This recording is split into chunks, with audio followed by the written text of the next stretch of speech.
Right, I believe I've just had the thumb up signal. I believe we're online. So, hello, I'm Craig. This is my colleague Iris. Will introduce herself in a second. So, first off, just thank you for signing up. I know it is the last week of term, and for many of you, I know many of you will be knackered. The last thing you want to do at 4 o'clock on a sunny day is listen to the likes of me, and you'll want to listen to Iris because she's very good. But thank you very much for signing up. We're gonna be doing loads of things today. I'm going to be taking you on a bit of a kind of guided tour of ways to use diagnostic questions in ED. Then Iris is going to be showing you some amazing stuff you can do with our schemes of work. So anyway, before I bang on a bit more, Iris, do you want to introduce yourself? Yeah, absolutely. My name's Iris. I'm head of schools at ED, so I lead on our delivery and our schools training as well. Superb. Now, we've done 2 of these before, and my internet just absolutely crashes like mad. So we're actually going to turn off our cameras to try and maximize the chance of me actually making it through this. So now I seem to have turned Iris off now. Let me turn myself off. Right, I've gone. That is now official that I've gone. And if Iris, if you can call up the presentation thing, that'd be ideal. There we go. Look at that, seamless, perfect. So just a warning, if I do disappear, Iris will take you through it, and then I'll come back on at various points. It's really annoying, but just stick with us for this. Right. So welcome to ED and diagnostic questions. Everything we do on diagnostic questions and on ED, and Iris will be talking about the differences between the two later on, is based on the principle of diagnostic questions. So I thought a good way to start will be to show you a brand new diagnostic question that I've used as part of work that I've been doing for mathematics mastery. And if you just take a second just to have a look at that diagnostic question and decide what the right answer is. But then also what I'd like you to think about is, if one of your students gave one of the wrong answers, what would it tell you? Well, what information would their choice of wrong answer give you?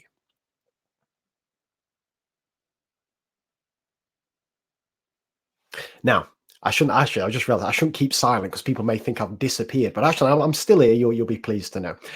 So the correct answer to this question is C, -6 and 5. But if a child answered A, -15 and -2, you might suppose that perhaps they've got a classic misconception when it comes to multiplying negative numbers together. Maybe they've got some misremembered rule, 2 minuses equal a plus, and so on and so forth. They've misremembered that. So maybe the appropriate intervention or support they need is help with multiplying negative numbers, maybe some conceptual understanding. But what about B? What happens if a child answered B? Well, for me, this is a different misconception altogether. -20 and -10, they add together to make -30. So perhaps this actually isn't a misconception to do with negative numbers. Maybe it's a literacy issue. Maybe they don't know what the word product means. Maybe the intervention that student needs is completely different to the student who answered A. And then you take D, -30 and 0. Now, again, perhaps the students have tried to add these together. -30 and 0 makes -30. Or maybe they've just got one of many misconceptions that surround 0. Perhaps they think -30 multiplied by 0 is -30. But the point I'm trying to get across here is the reason I'm a little bit obsessed with asking diagnostic questions in lessons, and I tend to ask 3 of these every lesson, every single day with my students, is that I learn so much from the wrong answers. It's not just the case that kids get these right or wrong. If they get them wrong, they get them wrong in a specific way that gives me a window inside their thoughts, which then will hopefully help me deliver the most appropriate form of support or intervention. So just to show you this point a little bit further and why I'm so kind of passionate about this, I thought we'd play a little game. Now, this is high stakes. I mean, I'll tell you what, if you think you're getting some kind of relaxing little time at the end of school here, forget about it, because we're going big with this one. There are 5 marks available for this game. And the way this game is going to work is I'm going to show you a set of 4 questions. And the first thing I'm going to ask you to do is identify, out of those 4, what does your gut instinct say is going to be the worst answered question?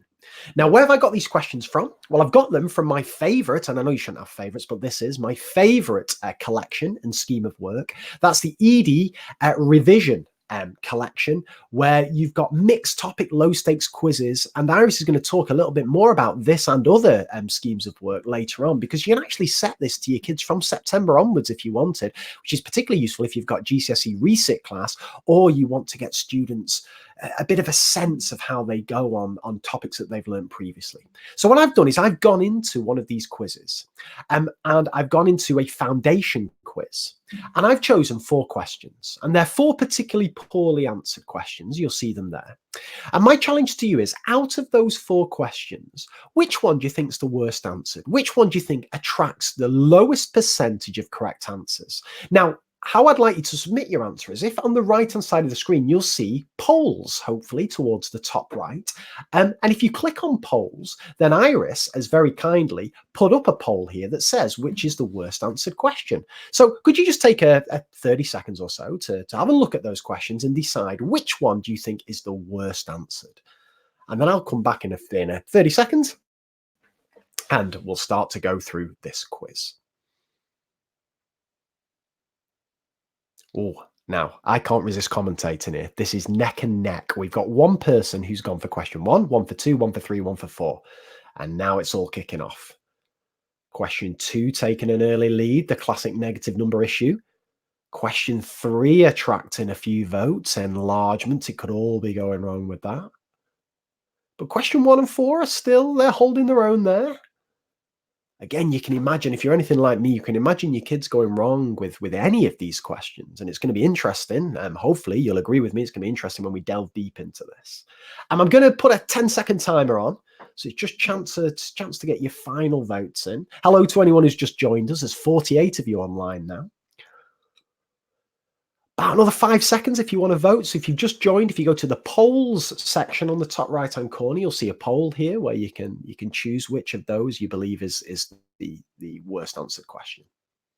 Okay, I'm going to close the poll there. So we've got a runaway leader of question 2, and that's 44% of you are going for question 2, followed by question 3 with 28% of you. And then, oh, there's somebody snuck in there, a last minute one. Then we got question 1 with 24% of you, and then question 4 with 6% of you. Now, to build up the drama a little bit, what I'm going to do is I'm going to reveal these results from the best answered down to the worst answered. So you're going to have to hold on a little bit to see whether you've secured this mark. But don't fear, because there's going to be more to do.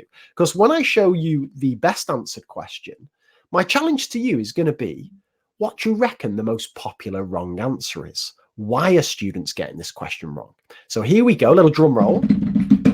So the best answered question, perhaps surprisingly, is the negative number one. And if I just flick back, that was question 2. And indeed, that's the most popular choice for the worst answered question.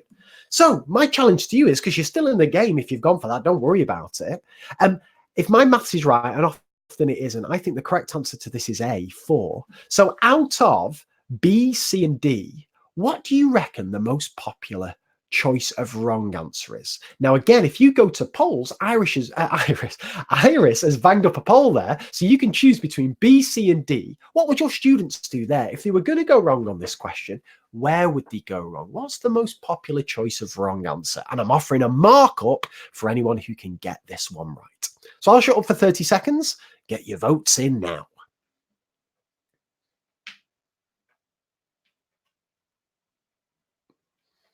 Now, I should say, whilst you're voting on this, there's also a tab where you can ask questions. Whilst I'm chatting away, Iris will be answering these questions. And then at the end of the session, once Iris has finished taking you on a guided tour, we'll stick around to answer any questions that we haven't been able to type answers to, if that's okay. Okay, about another 10 seconds. Quite a few of you have voted here. D is the runaway leader here, but C's not too far behind either. People will be gutted, those who chose this one for the worst answered question. So they're trying to get the revenge here. Still not too late to win this game. Okay, I'm going to say 5 seconds on the clock. Okay, right, let's close the poll there then. So we've got D as the most popular choice for wrong answer here with 59% of you, followed by C with 26%, followed by B with 14%. Let's reveal what's gone on here. So this question is only answered correctly 56% of the time. So it's definitely a tricky question for students. And those 61% of you are absolutely right. D is the most popular wrong answer. However, what we should say here, and I'm obsessed with the data behind these questions, and Iris is going to show you how you can easily access something similar to this completely for free later on. We shouldn't discount B and C. Look at that, 10% and 14% go for B and C respectively. That's a significant number of kids in your class. If you're teaching 30 kids, that's potentially 3 kids and 4 kids go for that. So we shouldn't discount any of those other misconceptions. But indeed, let's just focus our attention on D. So those of you who've used diagnostic questions in ED will know that anytime a child gives an answer to a question on our app or on our website, they're prompted to give an explanation. And often it's these explanations that give a real insight into our students' understanding. So I've just picked one out here from a child who answered D. Look at this. I find this fascinating. I think this because when you subtract a negative from a negative, you go backwards. Now, where do we begin with that? There's a whole host of things going on there. I know that the teaching of negative numbers, particularly adding and subtracting, is a real divisive issue for many teachers, I should say. Many teachers are using a number line, and perhaps this is where the students, the angle they're coming at it from, going backwards suggests to me a number line approach. And many people do it using counters, double-sided counters, or some teachers approach it from an analogy perspective. So perhaps using things like, I've heard kind of sins and wishes and all this kind of things, or a temperature, hot and cold, or money, debt and loans and all this kind of thing, or a pattern perspective. But however you teach it, and again, this isn't the place for me to go into the whys and wherefores of that. I personally find it dead useful to have this data up my sleeve. So firstly, to realize that this is a problematic question, the fact that we've got 3 negatives bombing around here, but also to go into my lessons thinking to myself, actually, I've got a bit of an idea of if my kids are going to go wrong, where they're going to go wrong. And that can help me start to think in advance what I might do about it. Anyway, let's look at the second most successfully answered question, or the third worst, whichever way you prefer to look at it. And it is this one, on the range of a set of data. So Iris is going to fire up the poll again. I'm going to quickly try and work out what the correct answer is. I think it's A. I think the range of that data is 15. But my challenge to you, if you go to the polls tab, is out of the other 3 choices of answers, so that's B, C, and D, which do you think the most popular wrong one is this time? What would your students do for this one? Go for it.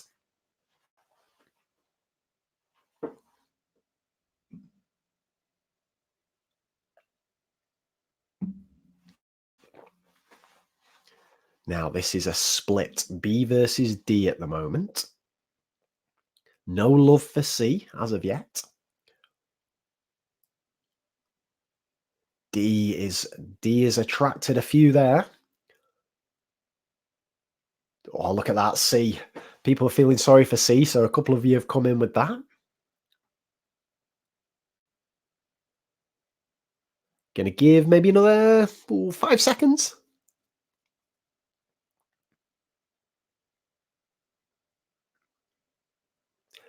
Okay, let's close the poll there. So we've got D with 67%, B with 28% of you going for that one, and C, 5% of you going for that. Now, just before I reveal the answers to this one, again, for me, this is the power of the diagnostic question. It doesn't just tell you that students get things right or wrong. It gives you an insight into why they're going wrong. So let's look at these 3 answers for a moment. So B, 6, where would 6 come from? Well, if a child answered 6, I'd think, wait a minute, we need to focus on not just teaching the range from the basics, because there's an idea of what's going on there. It's this right number, take the left number. But perhaps students are used to just seeing numbers, a list of numbers in order. So perhaps emphasizing to students that a good place to start with the range is to perhaps put the numbers in order, because that's going to help with the median as well. And then they can use this number at the right, take the number at the left if they want to. Or we can have a little bit of work looking at making sure we can identify the lowest number, the smallest number within this group, and making sure students don't just learn that the range is right, take left, but it is the biggest number, take the smallest number. And what about C though, 13? Now, 13 is an interesting one because here we haven't got this kind of right-hand number take left-hand number approach. We've got students who have identified 13 as the biggest number, but have identified 0 as the smallest number. So perhaps this isn't an issue with the range at all. Perhaps this is an issue with ordering 0 versus negative numbers. Have they ignored that negative sign on the 2? Do they think negative 2 is actually bigger than 0? Do they think this is absolute value and magnitude of numbers? And that leads us to D, because D is an interesting one as well, because this time the students have definitely identified the 2 critical values. 13 and 2 are the biggest number and the smallest number respectively. But when they've come to subtract them, something's gone wrong. They've just again looked perhaps at the difference between 13 and positive 2. So if one of my students did this, I wouldn't necessarily think I need to go back to the basics of teaching range. What I'd be thinking is it's a negative number issue. That's where I need to focus my attention. And it's only through getting this kind of insight, getting this kind of data, that I'm able to do that. For me, I'm ridiculously biased, but I get that at its most efficient from diagnostic questions. So anyway, I'm banging on too much here. Let's have a look at the results. So indeed, we have D there with 22% of students going for that. C is an interesting one though, right? I'd be quick to discount C. I think surely not. Come on, you know that negative 2 is smaller than 0. But indeed, 14% of students, that is an issue. 0 crops up all the time. It's a minefield of misconceptions, is old 0. And then we have B there, still attracting 9%. Okay, so 2 questions to go. Now, the next one is going to be a bit of a heartbreaker, this, of course, because when I show you this question, which is the second worst answered, you're going to know what the first worst answered is. So there could be tears on the keyboard here, but let's go for it. Oh, sorry, do you know what? I'm getting carried away here. I didn't show you that explanation, but it's exactly what we were talking about before. The range is the difference between the lowest and highest value. They've identified that correctly, but they've got an issue with negative numbers. Okay, let's have a look at it. So it is the enlargement question. Now, I find this fascinating. And as a bit of a teaser here, the results of this question have made me really reconsider how I go about teaching enlargements. Anyway, I'm going to shut up. If my maths is right, and often it isn't on this one, I think the correct answer is C for this. I think 6-2 is the correct coordinate for the point, for that vertice. So you've got a choice between A, B, and D. Which of those do you think is the most popular wrong answer? You may need to do a bit of kind of thinking and looking at the screen, maybe get the fingers into play here. So I'll shut up. What do you reckon happens when kids do this question?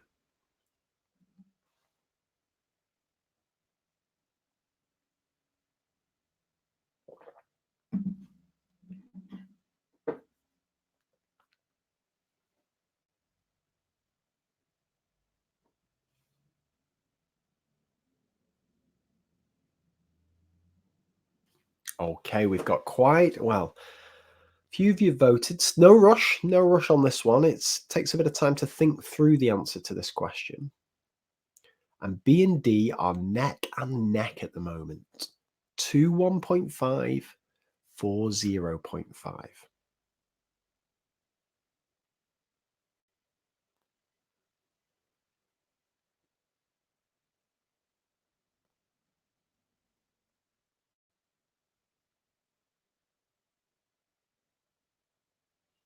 You can feel the tension. The tension is in the air, particularly those people who think, wait a minute, I'm on for this. I could potentially be getting 5 out of 5 here. It's high pressure stuff for this time of year. Okay, I'm going to put 5 seconds on the clock.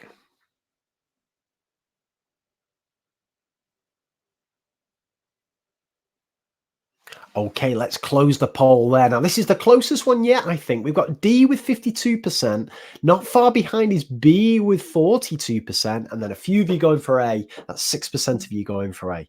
Let's have a look at this. And then let me just delve a little bit into this one because I find this fascinating, this one. So look at this for a start. Only 52% of students get this right. 48% of students get this wrong. And you were right to go that it's neck and neck between B and D. Look at that. B just about edges it with 21%, followed by D 19%. Now, what do you notice about B and D? Well, if we look at B, that's taken the coordinates of the marked point and halved them, scale factor of half. What do you notice about D? Well, that's taken the coordinates of the center of enlargement and halve those for 0.5. Now, why on earth would students be doing this? Is this just a careless slip? Well, possibly, but when I said that it's really made me reflect on how I teach enlargements, it really has, because how do I teach enlargements? What's always my starting point?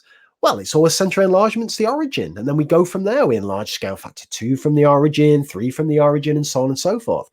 And what do you have to do to points whenever you enlarge from the origin? Well, just, again, double them if it's scale factor 2, triple them if it's scale factor 3, halve them if it's scale factor a half. So if kids do enough of those enlargements from the origin, you can't blame them really for noticing a bit of a pattern between the coordinates of the point and the scale factor. So thinking that's always the case. So now I'm thinking to myself, perhaps I actually need to leave the center of enlargement at the origin for the last thing I do. Perhaps that should be the final, almost like a special case. And indeed, I should start enlargements, just enlarging just anywhere without a center of enlargement. But then when I first start using centers of enlargement, I don't think I should be using the origin, because I don't want students misgeneralizing about that. And again, that's not something I would have considered before until I see this frightening data that we've got potentially 40% of students who think that you can just look at those coordinates and just make a decision based on that without combining the two. Okay, so that brings us to the final question. Oh, sorry, I should say, okay, I'm getting carried away here. You can see there B, look at that, because you halve the coordinates. There it is, student in their own words.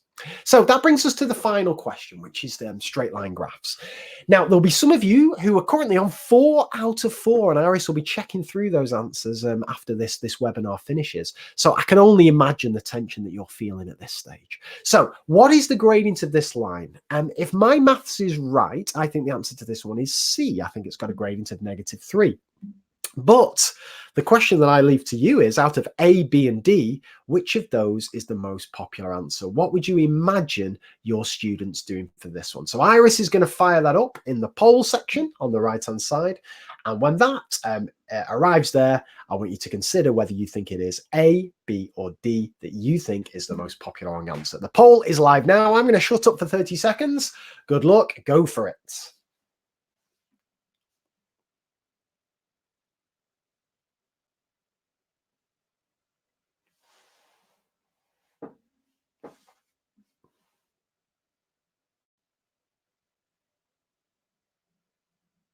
Wow, this is good. We've got A and B neck and neck at the moment, and D attracting 21% of you. Still time to get the votes in.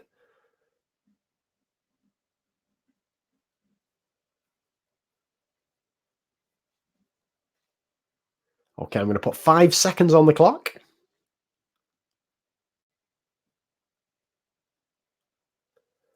Okay, let's close the poll there. So we've got A and B in a tie with 41% of each of you going for that, and then D attracting 18%.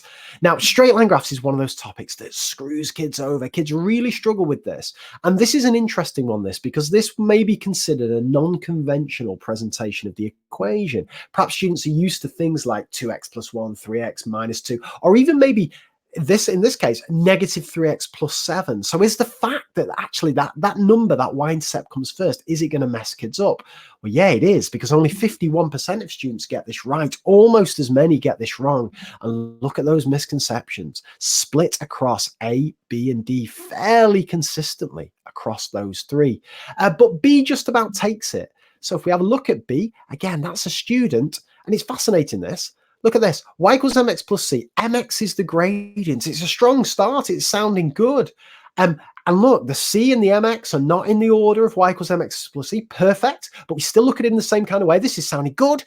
But then no, the gradient of the line is -3x. So this student here, we can work with this. But it's interesting. Do they have a fundamental misconception about what it means to have to be the gradient? Are they just learning that the gradient is the thing connected to the x and they've taken the x with it? Do they realize that if you ask that student, And what do you know about the gradient at every point along this line? Would they know that every point has got a gradient of -3, or are they just misremembering some kind of rule, just kind of clinging on to anything that they can?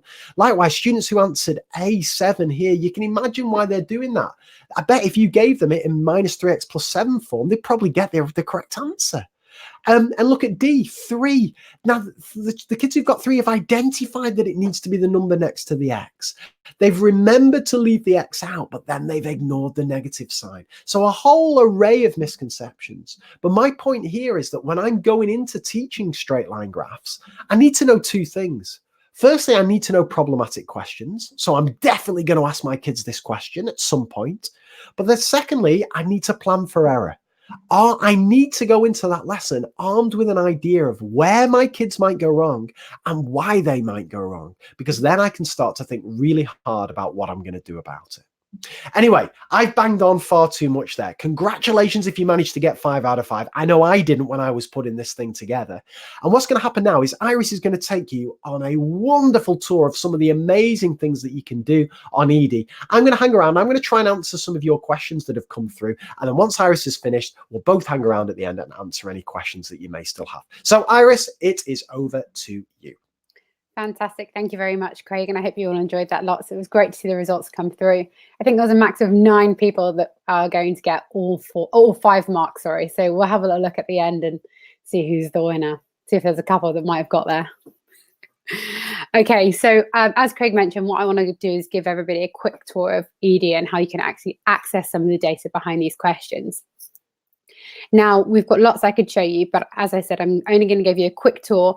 But in September, we will be hosting more in-depth webinars. And what they'll be aimed to do is actually show you how to do everything on our platform and really get stuck in. So as Craig has mentioned, he's talked about planning for error quite a lot. Now, I'll tell you a little bit more about how we have this on our platform. You can set up your scheme of work on Edie. So basically, what are you teaching next? And you can add in as many weeks as you'd like. And you can then start to see the common misconceptions from future topics. So for example, if you're teaching angles on parallel lines next, we can say, well, we actually have data from thousands of students all over the country. And we can say, well, where are the misconceptions likely to be? So you can get those statistics of the common misconceptions for your upcoming topic. And you can also see our written misconceptions. That's what we're saying the misconception is for those students. Now, of course, when your students actually complete their own quizzes, you get results based on your own students as well. So how do we get all this data? I've mentioned your scheme of work. Now, what does the scheme look like? So once you set up your scheme of work, you have two quizzes in a topic unit. Now, the first quiz goes out straight after you finishing teaching that topic. And the second one goes out 3 weeks later. So 3 weeks later one is to really understand retention of your students over time. So have they exposed any different misconceptions with those additional 3 weeks? So let me give you a quick demo of what the scheme looks like. Just give me a second whilst I share my screen.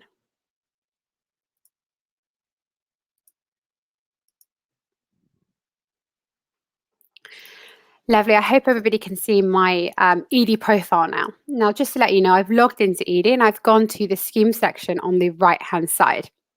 Now, I've got some templates in my profile. At the top was where I press add a scheme. I can access all our different schemes of work. We go from Key Stage 1 all the way through to Key Stage 4. We've got schemes of work created by White Rose Maths for Key Stage 1, 2, and 3. Also for Academies Enterprise Trust, that's AET. That's again for Key Stage 1, 2, and 3. Now for GCSEs, we've partnered with Edexcel, OCR, AQA, and Craig has also made his very own Edie scheme of work. Now this is for GCSE and it's absolutely fantastic if you follow a bespoke scheme. So say for example, if you don't follow the standard AQA All About Math scheme, you do really well on using Craig's really flexible scheme of work. Now let me show you how simple it is to build your scheme. So I'm going to go to my example scheme of work here. Now, currently there's nothing in here. It's pretty blank, but I'm going to show you how quickly and easily you can build your scheme of work. Before we get started into doing that, I'll just give you a quick tour of what you can see. So you can rename your scheme at the top left-hand side. You can edit the date of the scheme. So that's generally week 1 of the term that you're looking to start. The quiz length is the number of days your students have to complete the quiz. And then over the right-hand side is where you'd go to assign your scheme. Now, I'm not going to assign it right now, but what I am going to do is quickly show you how to build your scheme. So what we're going to do is we're going to add in the topic units for each week. So I can search for the topic unit, and you can search anything you like. I'm going to have percentages as my week 1. And currently you can see it's actually there for half a week now. But let's say I actually need to teach that for 1 week. I can extend that topic unit down by holding my cursor at the bottom of the topic unit and extending it to the length that I'd like it to be. Now I'm going to add a couple more topic units because then I would like to show you how you can edit the scheme as well, even once you've built it and assigned it to your class. So again, I'm just going to make each of my topic units 1 week long. Now we know that each teacher may actually need slightly different amounts of time for each topic unit, and that's why it's totally flexible for you. I'm just going to add 1 more topic unit into our scheme. Okay, we now have 4 topic units. Now, the functionality of what I'm about to show you now works exactly the same if you have or haven't assigned your scheme to your class. So let's say, for example, you've decided you actually need to adjust the order because your chemistry would like you to teach percentages just before they're doing some work on that as well. So you want to do percentages a week later. You can pick up percentages and you can drag it to the slot you'd like it to be, and you can let go, and it automatically reorders that. But what about if you needed to extend topic units? You need some extra time for teaching the topic. Again, you can put your cursor towards the bottom of the topic unit, and you can click and drag down, and that gives you extra time. And then all of your topic units shift on as well. So you don't have to move each one individually. They all shift down based on the adjustments you've made. Similarly, you can, so if you do it in less time, you drag up, you reduce the length, and then you've got a bit of empty space here. Rather than shifting each one up individually, you can delete that empty space. And then again, they're all going to shift up. So that's generally most of the editing you'll need to do on this scheme of work. But what about these topic units? Where do they sit? I'm just going to click on this little edit icon. And now I've exposed those quizzes that I've mentioned before. You've got the quiz straight after you finish a topic unit, or the one 3 weeks later as well. I can preview these quizzes here. I can also preview them on my dashboard, which I'll show you a little bit later. But I can flick through these quizzes and you can see the content of these quizzes to make sure you're happy with them. Now, the other thing that I think is really important for me to show you today is, let's say you set this up for your year group, so for year 10, and you want to share this with your colleagues, because there's no point if everybody follows the same scheme for everybody to kind of build it themselves. So what you can do once it's ready and you've renamed it to your class or the year group, you can then click on the 3 dots in the top right-hand side and you can share that with your colleagues.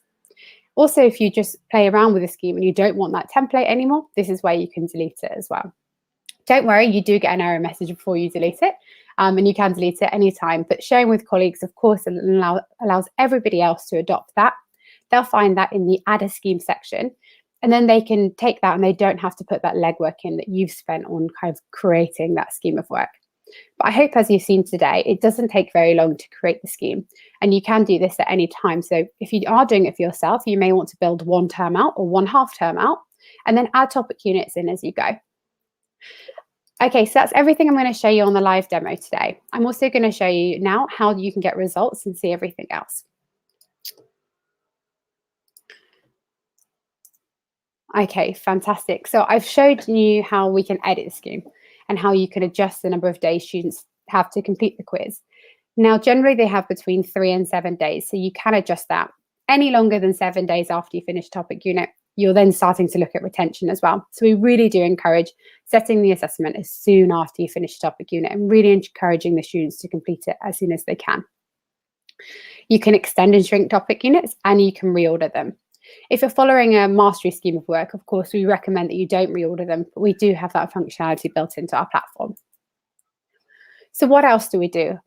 So we've mentioned the scheme work and actually building it. But once you've assigned that scheme of work and you go to your dashboard, you have clear visibility on the start and end dates of all of the assignments that are going out to your class. Here you can also preview the quizzes, similar to how I showed you on the scheme section, and you can access results as well through the done section of your platform. So what about editing quizzes? So you've actually got control over each individual quiz as well. So you can edit the start and end date prior to that quiz going out So let's say, for example, if actually your lesson on a Friday isn't going to be there anymore and you want the home which we set on the Monday, you can adjust that quiz individually. But of course, the scheme of work allows each quiz to be set kind of in bulk.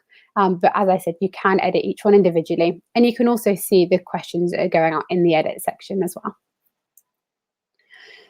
So I've got a couple of other things I'd like to show you, which are other features we have on our platform. One of them is around feedback. Now, of course, because we give you the misconceptions for each of the questions, you also have the students' explanations, what they've answered to those questions. You can give feedback on our platform based on those. So hopefully we're going to save you lots of time. So you can group the students by their misconception together, and you can send them feedback through our platform. You can see far more information than what you'd see from traditional feedback that you may have put in their book, because you can actually see when they've read that feedback. So have they actually got that feedback? And more importantly, if you decide to set that question to them again, they can do that as a follow-up question. You can also do positive feedback through our platform. So when students have got answers correct, you can also give them encouragement. We really emphasize on our questions and quizzes being answered in low stakes assessment. So we really want to know if they do have misconceptions. It's much less about saying, they have to get 80% and we're going to predict them, a certain grade of that. What we're really looking at is saying, if they do have misconceptions, how can you, the teacher, incorporate their misconceptions into your teaching practice to ensure we uncover them and resolve them as quickly as we can. So we've also got our analytics slide, and this is really just an overview of your class over the year. So here you can see a little bit about retention. So you can see the two graphs are showing, the two lines on the graph are showing between quiz A and quiz B. So you can understand, are they retaining that information just at a glance? Now, of course, it's likely that you're going to want to dig into this further, and you can dig into that in our results section. But this is just an overview for you, so you can see, where are the weaker areas, and also what's the retention looking like over the year. Just a quick screenshot again of my favorite tab. This is the misconceptions tab, which I showed you kind of towards the beginning of my presentation. This I just think is fantastic to allow you to understand what the likely misconceptions are. So as soon as you've created your scheme of work, even before you've even before you've got students logged in, all you have to do is assign that scheme. You don't have to get your students logged in yet, and you can go and have a look in upcoming quizzes, and you can then go and see what the likely misconceptions are. This is all up and running, so even if you wanted to do this now, based on topics for September, you can absolutely do that. And that can help you prepare your lesson plans and look at what you're going to do to make sure you don't have those misconceptions in class for your students. Okay, so I've spoken quite a lot about ED for teachers, and I won't keep you for too much longer now, but I just want to whiz through a little bit about students as well. So with students, what's really important for us is making sure that we've got accessibility open for students. Now, they do need internet access, but they can access our platform via the mobile app, both Android and Apple. They can go on just on their internet on their phone, or they can use an iPad or a computer as well. So they can have accessibility from home or within school as well. Now, on that app, they can access overdue quizzes, past quizzes, and quizzes that are set on their profile at that particular time. But most importantly, we give them instant results and feedback. So as soon as they've completed a quiz, we give them their common misconceptions, where they've likely to go wrong, and also an ED's explanation to the correct answer. This can just help the students resolve their misconceptions at the time and look at encouraging them to doing more work. And you don't have to do anything, and they don't have to wait for their results. So we really try and encourage students to get that instant feedback and remove the high stakes from our platform and say, if you've got misconceptions, let's see if we can work on them. And they get that through the app or online, as I mentioned. Okay, so what's next? I haven't really touched on kind of getting your classes set up, because I know there's quite a lot that we can get through in these short webinars. But if you email hello@ed.co.uk, or if you log into ED, we've got our live chat functionality. What we can help you do is get your classes set up. We can sync to your MIS, so for example, SIMS, automatically, so you don't have to manage your classes manually, or we can import them via an Excel file, whatever works best for your school. But we can also support you on setup, generally setting your scheme of work up and giving you guides and tutorials as you need them. So please drop us an email or talk to us on live chat, and we can help you. So I've seen some questions coming in. Like Craig is responding to them as time's going on as well. But what me and Craig will do is just have a quick click through the questions and answer as many as we can throughout this the extended part of this webinar. Cheers, Iris. There's been a couple here that I thought you're the best person to do here. So we've got one here, and apologies if any of my dodgy pronouncing, but Amarapete asks, how can I monitor year-wide data but still allow colleagues to retain ownership of their class? Yeah, absolutely. So you can either join the classes. So if you join each of the classes on our system, you can then look at each of those individually. You get the results. So does the class teacher as well. So the class teacher can actually assign the scheme. You can access the results through the results page. Here you can download Excel files, or you can look at the analytics that we've got online. Alternatively, if you wanted kind of a mass raw data set, we can organize something with the school individually. We tend to do that once a term. So we won't export that data kind of every week, but if you want to do some kind of big analysis, we can work with you on that as well. Perfect. We've got Laura who says, and I think I know the answer to this, but I didn't want to gamble, Iris. If you need to adjust the timescale for the scheme of work for your class, will it change for other classes in school also following the scheme of work? Great question, Laura. It doesn't. So what happens is once you've created that template and you've shared it with your colleagues, every time you assign that scheme of work, you create a new copy of the scheme for that class. So if you did extend it or shrink it, you're only adjusting it for the assigned class only. If you adjusted the raw template, so the main template that's unassigned, then you can get that to be adjusted in the shared template as well. Perfect. We've got Gemma. Now, Gemma's pushing her lucky. She's going for 2 questions here, but here we go. So first off, does it show how many attempts a student has had at a question? No, we just let students have 1 attempt because we give them their results straight afterwards. If they did want to kind of reattempt any questions they've got incorrect, they can do that in their misconceptions bank, but that doesn't form in the kind of results analytics. Perfect. And I think I know the answer to this one as well. Is there a way to see the time students have spent on each question or the whole quiz? There isn't as of yet, is there, Iris? No, but it is absolutely at the top of the priority list. So we're doing some kind of small fixes at the moment. So that will be there for September. At the moment, you can see that on diagnostic questions, but I know that's absolutely essential. So it will be in ED by September. There we go. Big promise there for Iris. Oh, God, don't hold me to it. Just for the record, he said that, not me. Right, again, we've got Deborah here. If a child redoes the quiz, do you get the results for the first attempt or the second? Yeah, so at the moment, we don't allow the student to redo the whole quiz. That's the same on diagnostic questions and ED, simply because we give them the feedback straight away. We are working on a potential new solution for that, but it's unlikely for that to be ready for September. So the students currently are just completing the quiz once, and you get their first full attempt. Perfect. Laura comes in. My school is going to sync our class list to the ED platform. Can the class list also be set up for the diagnostic questions website? We've got good news there, haven't we, Iris? Great news, yeah. So imagine that diagnostic questions and ED are kind of 2 front-facing to the same pot of data behind it. So when we import your students onto ED, they're automatically added to diagnostic questions as well. So that means if you set a quiz through diagnostic questions, I would always recommend the students completing the quizzes on ED, just because it's much more simple for the students to use. But as I said, as soon as you add the students to ED, they're added to diagnostic questions as well. Same username, same passwords, everything. We'll laugh in there with that one. Mary comes out. Mary's coming in with this one. Can you print out? I think it's an outline of the scheme. We don't have a print functionality kind of built in, but most teachers that use that literally just an old Control P on the website, and it actually just pulls off quite a nice full timeline of the scheme of work. That's normally our little hack for that. I know it's not ideal, but it does do the job. Perfect. No, that's a good one. Now Barry's come in. How do I select the Maths Mastery scheme? That's a great question, Barry. And we're still building the Math Mastery scheme, so that'll be available for you by September.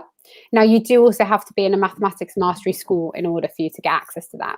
So what will happen is once we've got your school approved as a Mathematics Mastery school, we will then share that scheme of work with you specifically, and your teachers will be able to access it.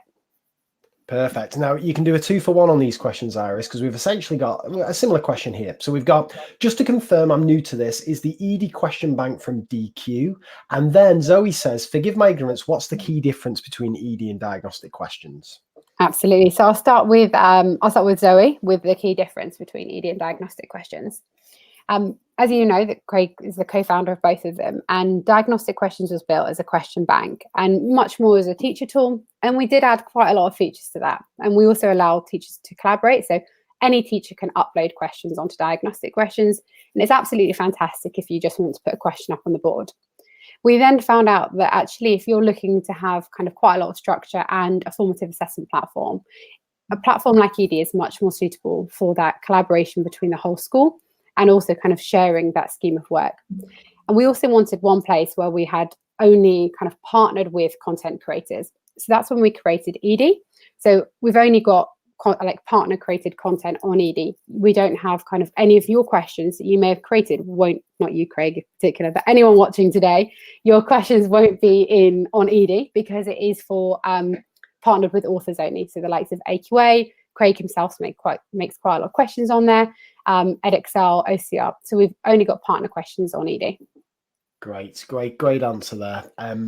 So yeah, perfect. And then we've got Katie here. Can you choose the username and password for each pupil? Yes, absolutely. If you import via Excel file, you can choose the username and password. Now, the important thing with the username is if you choose something like Sam Smith, it's very likely to be taken on a platform because it does need to be unique. But if you chose something Sam Smith followed by school name, then it's much more likely to be unique. Or you can choose something like add their email address, their school email, and you choose the password, and then they can use that to log in, which is normally the easiest way to ensure that they've got a unique kind of ID login. I would choose their email address personally. Perfect. I'll take Louisa's here. I'm not part of a maths mastery school. I'm in a sixth form college full of research students, but I've just attempted CPD where we're pushed to take the maths mastery approach. Why can't I access the scheme of work? My advice there, Louisa, if we're talking GCSE research, the scheme of work you want there is the ED revision scheme of work, probably foundation if it's GCSE research, but higher if that's appropriate as well. The maths mastery one, first off, it's not available yet, and we're only doing year 7 from next year. So your best bet is the ED revision GCSE scheme of work. Is that live now, Iris? Yeah, that's live now. So you can log into ED and you can see the year 7 revision scheme and the GCSE revision schemes as well. And now I should say as well, Louisa, just on that, the revision one is a mixed topic scheme of work. So the idea there is you give kids one quiz a week or one quiz every 2 weeks, and it could cover anything. There's 10 different questions from 10 different topics. We also have the ED GCSE revision scheme where you can pinpoint, you could set, for example, an angles quiz and a fractions quiz and so on and so forth. So maybe a combination of the two is what you're after. Possibly a topic quiz 1 week followed by a mixed topic quiz the next week, followed by a topic quiz, and so on and so forth. But they're the ones you want. The ED GCSE revision scheme, GCSE topic quizzes should sort you out there. And I think, Iris, we've got through all the questions there. Fantastic.